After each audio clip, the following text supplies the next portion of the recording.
Hello students, I am Dr. Vinod Kamble. In this video, we are going to see the question self-regulatory body, role of ASCI, that is Advertising Standard Council of India. Now, self-regulatory body का मतलब क्या होता है कि advertisement का जो content होता है उसको कंट्रोल करने के लिए कुछ बॉडीज बनाई गई है, कुछ ऑर्गेनाइजेशंस बनाई गई है, जिसमें ये ऑर्गेनाइजेशन का नाम है ASCI, जिसको advertising standard council of India बोला जाता है। तो ये ASCI जो है वो किस तरीके से एडवर्टीजमेंट को कंट्रोल करते हैं या किस तरीके से एडवर्टीजमेंट जो है वो ऑनेस्ट और डिसेंट बने, उसके लिए गाइडलाइंस प्रोवाइड करते हैं, वो हम लोग यहाँ पे देखने वाले हैं। सो बेसिकली हमारा यहाँ पे क्वेश्चन क्या रहेगा, हम लोग को ASCI ये जो ऑर्गेनाइजेशन है, जो एक सेल्फ रेगुलेटरी बॉडी है एडवर्टाइजिंग के फील्ड में, उसके बारे में हम लोग पढ़ने वाले हैं। अभी ये जो सेल्फ रेगुलेटरी बॉडी है वो एडवर्टीजमेंट फील्ड के लिए कुछ सेल्फ रेगुलेशन लॉज प्रोवाइड करते हैं। नो, सेल्फ रेगुलेशन लॉ का मतलब क्या होता है, तो ये कुछ स्टैंडर्ड्स होते हैं या कुछ कोड्स होते हैं, मतलब रूल्स होते हैं जो गाइडलाइन प्रोवाइड करते हैं एथिकल और प्रोफेशनल एडवर्टाइजिंग कंडक्ट के लिए। मतलब एक एडवर्टीजमेंट जो एथिकल होना चाहिए, प्रोफेशनल होना चाहिए, उसके लिए जो कोड होता है या उसके लिए जो स्टैंडर्ड्स होते हैं वो सेल्फ रेगुलेशन लॉ के द्वारा प्रोवाइड किया जाता है। नहीं तो फिर क्या होगा, अगर ये सेल्फ रेगुलेशन लॉ नहीं होगा, मतलब ये स्टैंडर्ड और कोड अगर नहीं होंगे, तो उसकी वजह से क्या होगा, इनडिसेंट एडवर्टीजमेंट बनाए जाएंगे जहां पे कस्टमर्स के साथ चीटिंग होगा और कस्टमर का एक्सप्लॉयटेशन किया जाएगा।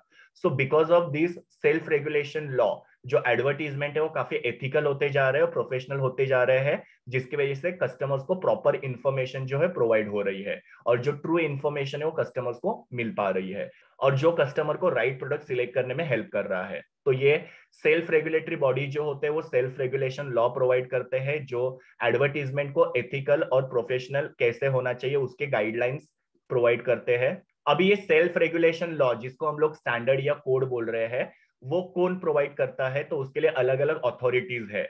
तो बेसिकली 4 अथॉरिटीज है जो एडवर्टीजमेंट के लिए कोड और स्टैंडर्ड प्रोवाइड करते हैं, जिसमें सबसे पहले है advertising standards council of India मतलब ASCI, दूसरा है इंडियन न्यूज़पेपर सोसाइटी मतलब INS, तीसरा है दूरदर्शन और चौथा है advertising agencies association of India that is AAAI। तो ये 4 ऑर्गेनाइजेशंस है जो एडवर्टीजमेंट के लिए कुछ कोड्स या स्टैंडर्ड्स प्रोवाइड करते हैं, मतलब रूल्स प्रोवाइड करते हैं कि एडवर्टीजमेंट किस तरीके से एथिकल और प्रोफेशनल हो सकती है।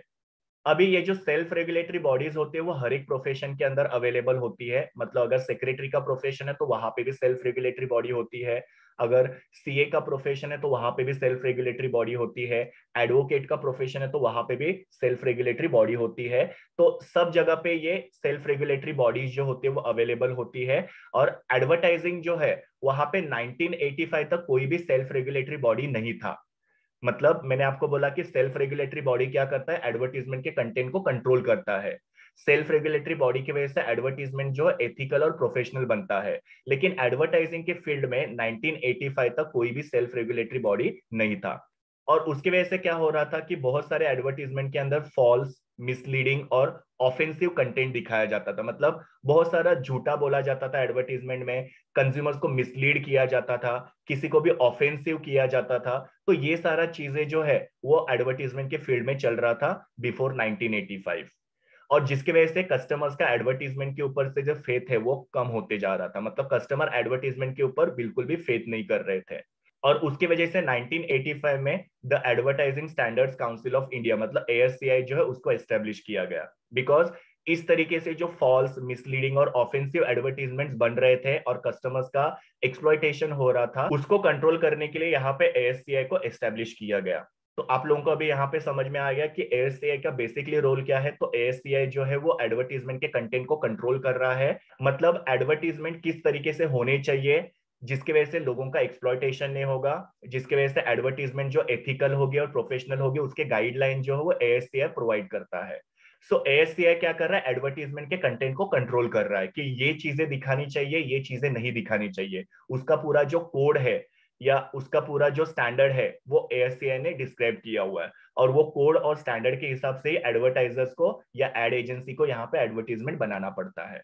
सो 1985 तक कोई भी सेल्फ रेगुलेटरी बॉडी एडवर्टाइजिंग के फील्ड में अवेलेबल नहीं था, लेकिन 1985 में advertising standard council of India को एस्टेब्लिश किया गया, जिसकी वजह से एडवर्टीजमेंट जो है उसके अंदर काफी ज्यादा इंप्रूवमेंट आने लगे, एथिकली एडवर्टीजमेंट्स बनाने लग गए और प्रोफेशनल तरीके से एडवर्टीजमेंट जो है बनाने लग गए। अभी ASCI जो है वो 1985 अक्टूबर में सेटअप हुआ था, जिसके अंदर अलग अलग लोग इन्वॉल्व थे, advertisers, ad agencies, media owner और allied professional like consumer researchers और फिल्म मेकर्स। सो कभी भी कोई भी बॉडी जब बनाई जाती है, कोई भी ऑर्गेनाइजेशन सेटअप होती है, तो उसके अंदर advertisers, ad agency, media owner और अलाइड प्रोफेशनल जो है वो भी अवेलेबल थे। फिर बाद में ASCI जो है ये एक सेल्फ रेगुलेटरी वॉलेंट्री ऑर्गेनाइजेशन है और वो as a not for profit company registered है under Indian Companies Act section 25। तो तीन चीजें हमने यहाँ पे देखी कि एक तो ये वॉलेंट्री ऑर्गेनाइजेशन है और ये नॉट फॉर प्रॉफिट कंपनी है और ये इंडियन कंपनी एक्ट के सेक्शन 25 के अंडर रजिस्टर्ड है। सो ये हमने उसका इंट्रोडक्शन देखा। फिर बाद में ASCI जो है इसका मेन एम क्या है, तो पब्लिक का जो एडवर्टाइजिंग के ऊपर कॉन्फिडेंस है उसको मेंटेन करना और एनहांस करना। बिकॉज मैंने आपको बताया था 1985 के पहले जिस तरीके से एडवर्टीजमेंट बना के लोगों के साथ चीटिंग हो रहा था, उसकी वजह से लोगों का एडवर्टीजमेंट के ऊपर जो फेथ है वो कम होते जा रहा था। तो ASCI का बेसिकली यहाँ पे एम क्या है कि लोगों का एडवर्टाइजिंग के ऊपर जो कॉन्फिडेंस कम होते जा रहा था उसको वापस से बिल्टअप करना, उसको मेंटेन करना और एनहांस करना। 1985 में ASCI ने एडवर्टाइजिंग के लिए कुछ सेल्फ रेगुलेशन कोड जो है वो बनाए थे। सेल्फ रेगुलेशन कोड का मतलब क्या होता है कि एडवर्टीजमेंट कैसा होना चाहिए, उसके कुछ गाइडलाइंस यहाँ पे 1985 में एडवर्टाइजिंग के लिए ASCI ने बनाए थे। ASCI ने एडवर्टाइजिंग के सेल्फ रेगुलेशन के लिए जो कोड बनाया है या इंट्रोड्यूस किया है उसका एम क्या है, तो एडवर्टीजमेंट ऑनेस्ट और डिसेंट होना चाहिए और इंडस्ट्री के अंदर फेयर कंपटीशन होना चाहिए। तो ये जो कोड है या रूल है उसकी वजह से क्या होगा कि हर एक एडवर्टाइजर जो है ऑनेस्ट एडवर्टीजमेंट बनाएगा, डिसेंट एडवर्टीजमेंट बनाएगा और इंडस्ट्री के अंदर फेयर कंपटीशन होगा। कोई भी कंपनी दूसरे कंपनी को डिफेम नहीं करेगी या कोई भी एडवर्टाइजर जो कस्टमर को चीट नहीं करेगा या उनका एक्सप्लॉयटेशन नहीं करेगा। अभी ASCI ने जो ये कोड बनाया है, मतलब जो रूल्स बनाया है एडवर्टाइजिंग पर्पस के लिए, वो किसको एप्लीकेबल है, तो एडवर्टाइजर्स, एड एजेंसी और मीडिया, इन सबको वो एप्लीकेबल है।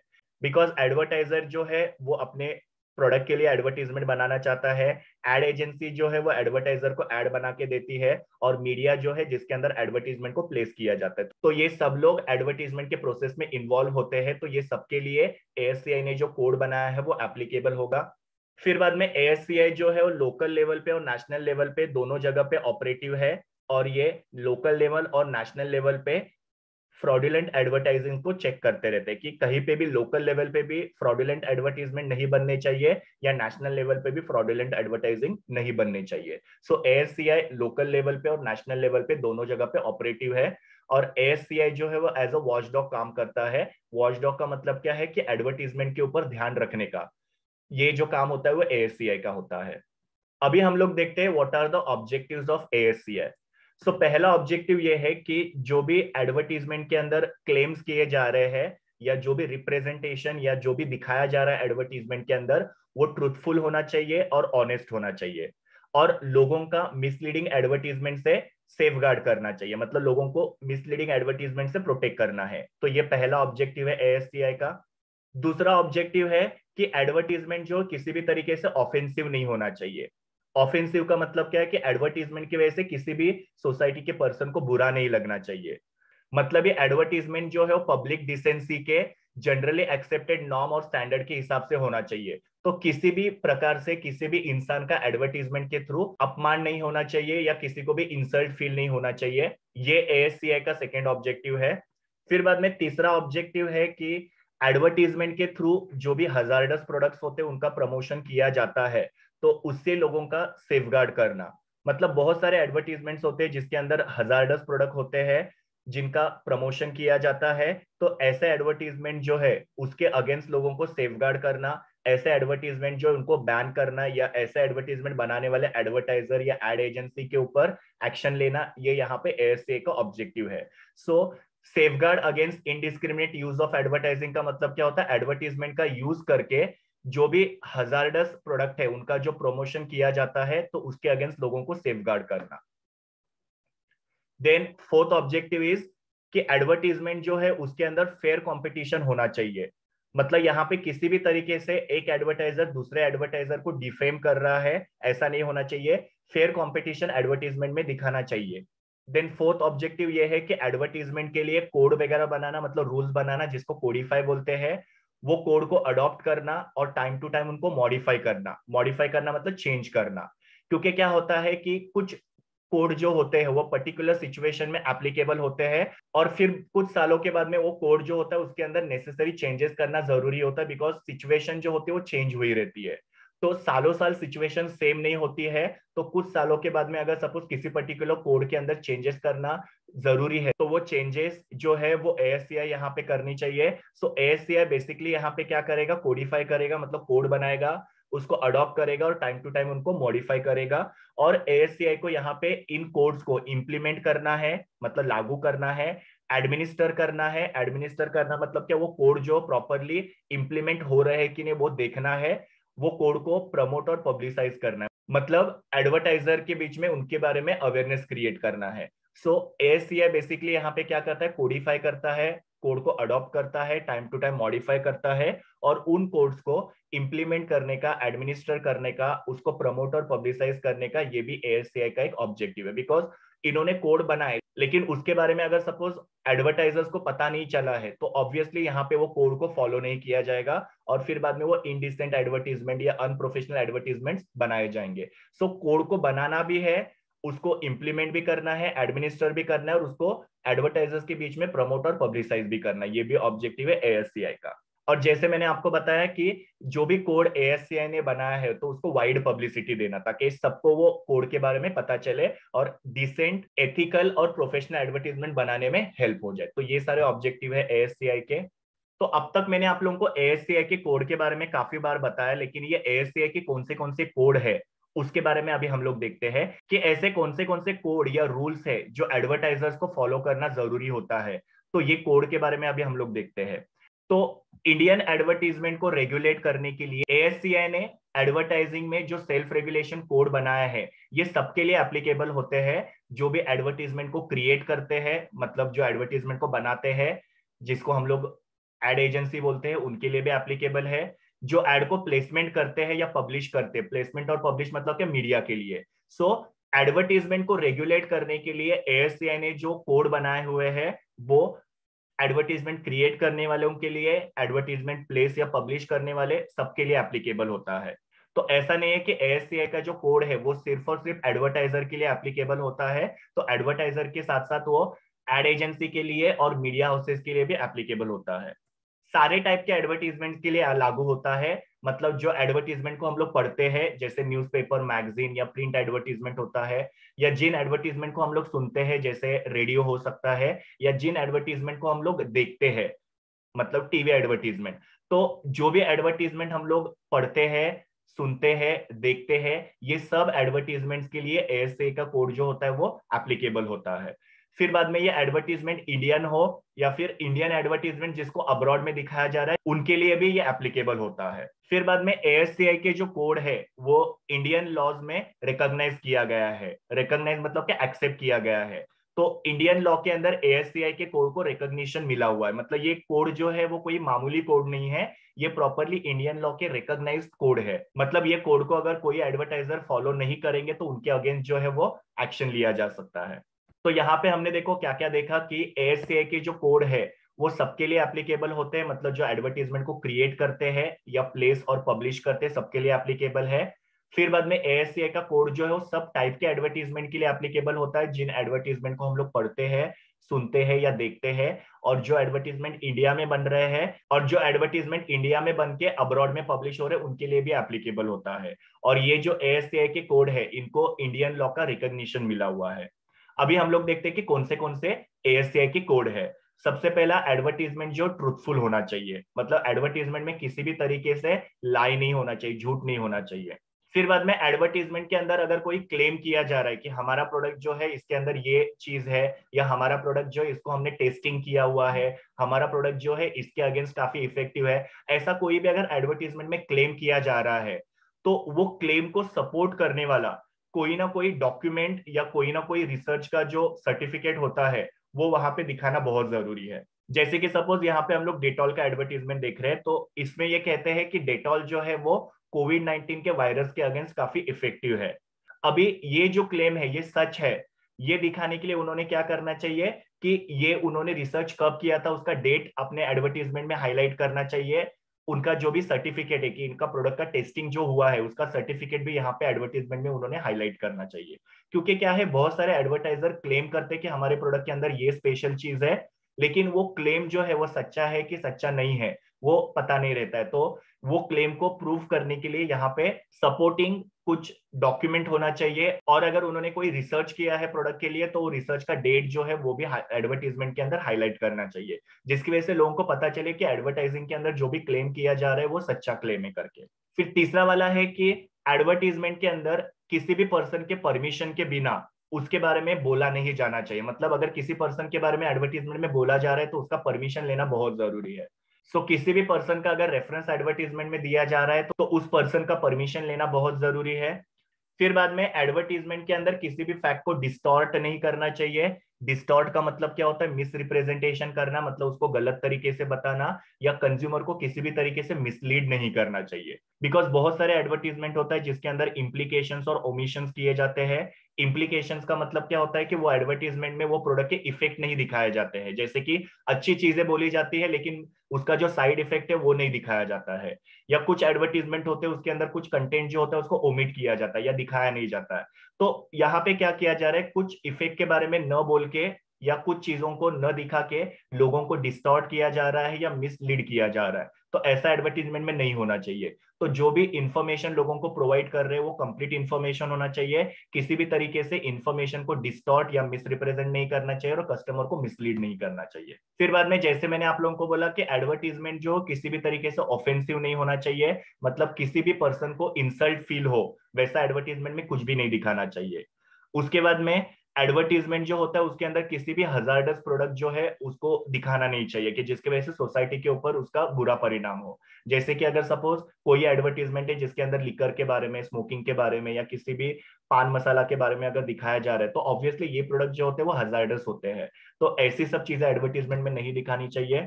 उसके बाद में एडवर्टीजमेंट में कुछ चीजों के लिए परमिट नहीं किया जाता है, जैसे कि लोगों को क्राइम के लिए या वायलेंस के लिए या इनटॉलरेंस के लिए प्रोवोक करना। मतलब ऐसा कुछ दिखाना कि जिसकी वजह से लोग क्राइम करने के लिए, वायलेंस करने के लिए प्रोवोक हो जाए, ऐसा कुछ भी नहीं दिखाना चाहिए। और उसी के साथ साथ एडवर्टीजमेंट के अंदर रेस के बारे में, कलर के बारे में, कास्ट के बारे में या किसी के क्रीड के बारे में, नेशनलिटी के बारे में कुछ भी दिखाना परमिटेड नहीं है। सो एडवर्टीजमेंट में कुछ भी ऐसा नहीं होना चाहिए जो लोगों को क्राइम के लिए, वायलेंस के लिए और इनटॉलरेंस के लिए प्रोवोक करे। और एडवर्टीजमेंट में race, caste, nationality, creed, colour के बारे में कुछ भी नहीं दिखा सकते हैं। बिकॉज कहीं ना कहीं पे ये सब चीजें जो है वो हमारे नेशनल पीस को अफेक्ट करते हैं। तो ये सब चीजों को एडवर्टीजमेंट में परमिट नहीं किया जाता है। फिर बाद में एडवर्टीजमेंट में कुछ भी ऐसा नहीं दिखाना चाहिए कि जिसके वजह से चिल्ड्रन जो होते हैं उनको फिजिकली, मेंटली या मोरली हार्म हो। मतलब बहुत सारे ऐसे एडवर्टीजमेंट्स होते हैं जिसमें बच्चों को स्टंट करते हुए दिखाया जाता है, या फिर ऐसे एडवर्टीजमेंट होते हैं जिसकी वजह से बच्चों के मेंटेलिटी के ऊपर उसका परिणाम होता है कि मतलब ये पर्टिकुलर प्रोडक्ट आप परचेस नहीं करते हो तो आपका स्टेटस जो है सोसाइटी में लो हो जाता है। ऐसा एडवर्टीजमेंट में दिखाया जाता है जिसकी वजह से बच्चों के मेंटेलिटी के ऊपर उनका परिणाम होता है।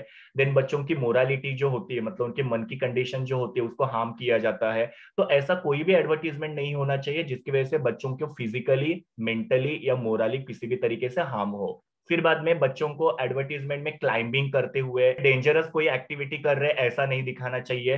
बिकॉज ये सब चीजें क्या करते हैं, बच्चों के ऊपर बहुत ही बुरा परिणाम करते हैं। वो एडवर्टीजमेंट में जो सीन दिखाया जा रहा है, जैसे कि सपोज एक बच्चा क्लाइंबिंग कर रहा है या कोई डेंजरस एक्टिविटी कर रहा है, तो ऑब्वियसली दूसरे जो बच्चे होते हैं वो सब चीजों को इमिटेट करने की कोशिश करते हैं, उसके वजह से बच्चों को हार्म हो सकता है। सो बच्चों को फिजिकली, मेंटली और मोरली हार्म हो ऐसी कोई भी चीज एडवर्टीजमेंट में नहीं दिखानी चाहिए। और बच्चों को कहीं पे क्लाइंबिंग कर रहे हैं या डेंजरस एक्टिविटी कर रहे हैं प्रोडक्ट को पाने के लिए, ऐसा कुछ भी नहीं दिखाना चाहिए। और सबसे लास्ट में है एडवर्टीजमेंट के अंदर ब्रीच ऑफ लॉ के बारे में कुछ भी नहीं दिखाना चाहिए कि लॉ को तोड़ा जा रहा है, ऐसा कुछ भी एडवर्टीजमेंट के अंदर कंटेंट नहीं होना चाहिए। तो ये सारे हम लोग ने देखा कि एएससीआई की कोड होते हैं, ये सब कोड को या रूल्स को फॉलो करके एडवर्टाइजर और एड एजेंसी को एडवर्टीजमेंट बनाना चाहिए। और ये कोड जो है वो ASCI मतलब advertising standard council of India, इन्होंने ये कोड दिए हुए हैं। तो advertising standard council of India मतलब ASCI की वजह से हम लोग एथिकल एडवर्टीजमेंट्स देख पा रहे हैं, हम लोग प्रोफेशनल एडवर्टीजमेंट्स देख पा रहे हैं, और हमारे पास जो सच्ची इंफॉर्मेशन है वो अवेलेबल हो रही है। अगर ASCI नहीं होता तो जैसे हमने देखा कि 1985 के पहले लोगों को फॉल्स इंफॉर्मेशन प्रोवाइड की जाती थी, लोगों को मिस रिप्रेजेंटेशन किया जाता था और लोगों के साथ चीटिंग किया जाता था। तो उसकी वजह से कस्टमर्स का एडवर्टीजमेंट के ऊपर से विश्वास उड़ रहा था। लेकिन थैंक्स टू ASCI की जिसके वजह से हम लोग को प्रॉपर इंफॉर्मेशन प्रोवाइड की जाती है, ट्रू इंफॉर्मेशन हम लोग को प्रोवाइड की जाती है, और डिसेंट या एथिकल एडवर्टीजमेंट हम लोग को देखने को मिलती है। So this was all about role of ASCI। ये मेरे URL है जहां से मैंने इमेजेस लिए हैं। Thank you, students. Please do like, share, comment, and subscribe to my YouTube channel, and also recommend my channel to your friends. We will meet in the next video.